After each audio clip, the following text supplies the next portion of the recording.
Hi everyone, welcome back to another tutorial from Wake&Tech.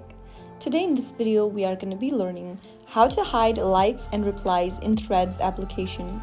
If you want a clean thread without showing all the noise, here is how to hide likes and replies.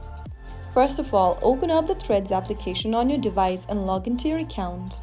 Once you're in the home page, navigate to the thread where you want to hide your likes or replies. Go to the bottom right corner of the screen and tap on the human icon in order to find your profile. From the profile section, go ahead and look for the post or content you'd like to hide likes or replies on. Now click on the three dots at the top right corner in order to bring up this pop-up. To hide like and share counts, tap on Hide Like and Share Counts button. Now the like and share counts will be hidden.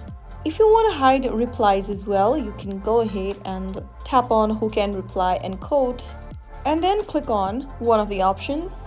Here you can just select Mentioned Only or profiles you follow, and this will help you control unwanted replies on your posts. And that is how you can easily hide like counts and replies in Threads.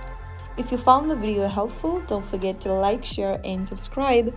I will see you in the next episode. Thank you for watching.